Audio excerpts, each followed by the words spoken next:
الصلاۃ والسلام علی رسولہ الکریم اللہم صلی علی محمد وعلی آل محمد کما صلیت علی ابراہیم وعلی آل ابراہیم انک حمید مجید۔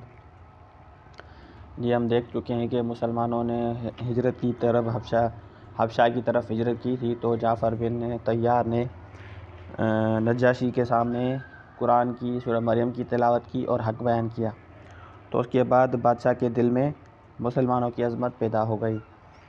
آج ہم دیکھتے ہیں کہ اس کے بعد ہجرت کے بعد جب مسلمان دوبارہ واپس آئے تو کافروں نے پھر بہت ساری کوشش کی وہ نبی اکرم صلی اللہ علیہ وسلم کو کسی طرح بھی دعوت کے کام سے منع کر سکیں، لیکن آپ صلی اللہ علیہ وسلم اس کے باوجود بھی نہیں رکے۔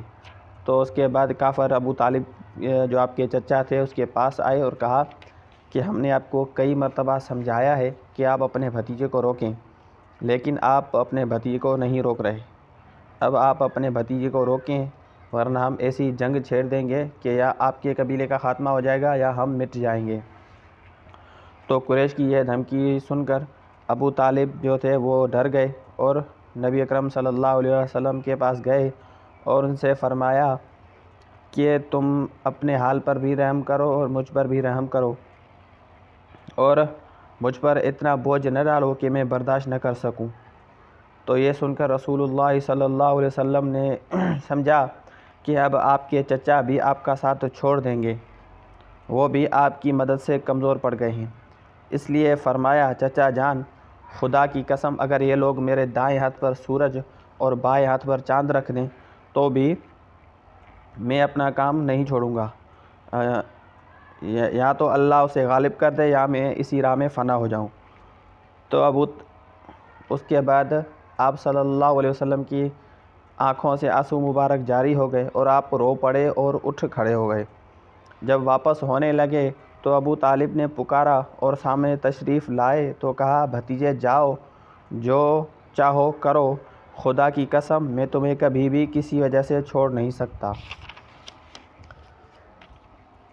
تو اس کے بعد ان کافروں نے دیکھا کہ جو نبی علیہ السلام کے چچا ہیں وہ بھی آپ صلی اللہ علیہ وسلم کو نہیں روک رہے، تو اس کے بعد کافروں نے نبی اکرم صلی اللہ علیہ وسلم کو فزیکلی تکلیفیں دیں اور اتنی تکلیفیں دیں کہ میں آپ کو صرف پڑھ کر سناتا ہوں۔ اللہ پاک سے دعا ہے کہ اللہ پاک ہمیں یہ سننے کی ہمت عطا فرمائے اور مجھے پڑھنے کی توفیق عطا فرمائے۔ جی دیکھیں کہ آج ہمیں نبی اکرم صلی اللہ علیہ وسلم کی صحبت اختیار کرنی چاہیے، تو ہم وہ کس طرح حاصل ہوگی؟ وہ جب ہم آپ صلی اللہ علیہ وسلم کی حالات اور تذکرات پڑھیں گے اور ان کو سنیں گے اور سمجھنے کی کوشش کریں گے اور ان کو محسوس کرنے کی کوشش کریں گے تو ہم نبی اکرم صلی اللہ علیہ وسلم کی صحبت حاصل کر سکتے ہیں۔ جیسے کہ آج ہم دیکھتے ہیں کہ نبی اکرم صلی اللہ علیہ وسلم کو دعوت دینے کی وجہ سے یعنی ہمارے لیے کتنی تکلیفیں برداشت کرنا پڑیں۔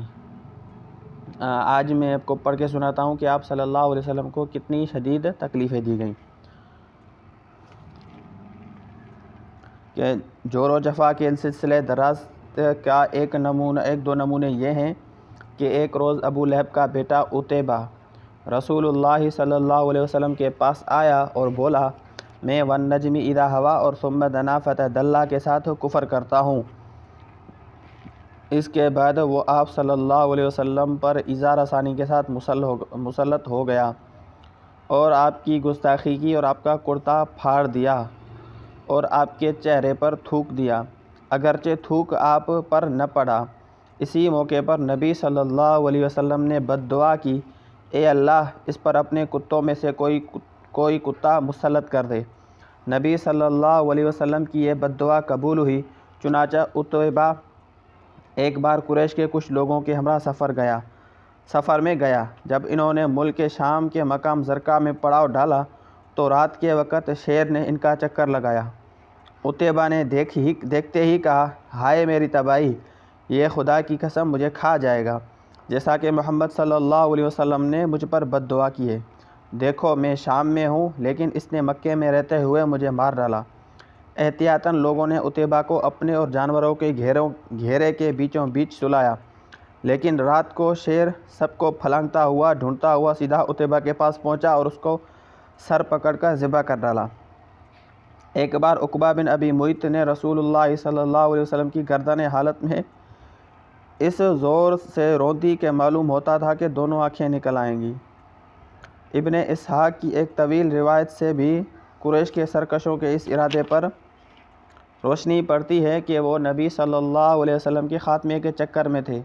چنانچہ اس روایت میں بیان کیا گیا ہے کہ ایک بار ابو جہل نے کہا، برادران قریش، آپ دیکھتے ہیں کہ محمد صلی اللہ علیہ وسلم ہمارے دین کی عیب چینی، ہمارے آباء و اجداد کی بدگوئی، ہمارے عقلوں کی تخفیف اور ہمارے معبودوں کی تضلیل سے باز نہیں آتے۔ اس لیے میں اللہ سے عہد کر رہا ہوں کہ ایک بہت بھاری اور بمشکل اٹھنے والا پتھر لے کر بیٹھوں گا۔ جب وہ سجدے میں گریں گے تو اسی پتھر سے اس کا سر کچل دوں گا۔ اب اس کے بعد چاہے تم لوگ مجھ کو بے یار و مددگار چھوڑ دو یا میری حفاظت کرو، اور بنو عبد مناف بھی اس کے بعد جو جی چاہے کریں۔ لیکن لوگوں نے کہا، نہیں واللہ، ہم تمہیں کبھی کسی معاملے میں بھی بے یار و مددگار نہیں چھوڑ سکتے، تم جو کرنا چاہتے ہو کر گزرو۔ صبح ہوئی تو ابو جہل ویسا ہی ایک پتھر لے کر رسول اللہ صلی اللہ علیہ وسلم کے انتظار میں بیٹھ گیا۔ رسول اللہ صلی اللہ علیہ وسلم حسب دستور تشریف لائے اور کھڑے ہو کر نماز پڑھنے لگے۔ قریش بھی اپنی اپنی مجلسوں میں آ چکے تھے اور ابو جہل کی کارروائی دیکھنے کے منتظر تھے۔ جب رسول اللہ صلی اللہ علیہ وسلم سجدے میں تشریف لے گئے تو ابو جہل نے پتھر اٹھایا اور آپ صلی اللہ علیہ وسلم کی جانب بڑھا، لیکن قریب پہنچا تو شکست خوردہ حالت میں واپس بھاگا۔ اس کا رنگ پیلا پڑ گیا اور وہ اس قدر مرعوب تھا کہ اس کے دونوں ہاتھ پتھر پر چپک کر رہ گئے۔ وہ بمشکل ہاتھ سے پتھر پھینک سکا۔ ادھر قریش کے لوگ اٹھ کر اس کے پاس آئے اور کہنے لگے، ابو الحکم، تمہیں کیا ہو گیا ہے؟ اس نے کہا، میں نے رات جو بات کہی تھی وہی کرنے جا رہا تھا، لیکن جب اس کے قریب پہنچا تو ایک اونٹ آڑے آ گیا۔ بخدا میں نے کبھی کسی اونٹ کی ویسی کھوپڑی، ویسی گردن اور ویسے دانت دیکھے ہی نہیں۔ وہ مجھے کھا جانا چاہتا تھا۔ ابن اسحاق کہتے ہیں کہ مجھے بتایا گیا کہ رسول اللہ صلی اللہ علیہ وسلم نے فرمایا، اگر ابو جہل قریب آتا تو اسے پکڑ لیتا۔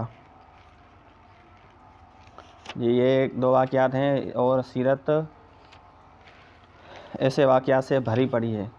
اللہ تعالیٰ سے دعا ہے کہ اللہ تعالیٰ ہمیں نبی اکرم صلی اللہ علیہ وسلم کی قدر کرنے کی توفیق عطا فرمائے اور ان کی عملی زندگی پڑھنے، سمجھنے اور اس کو محسوس کرنے اور ان کی صحبت اختیار کرنے کی توفیق عطا فرمائے۔ السلام علیکم ورحمۃ اللہ۔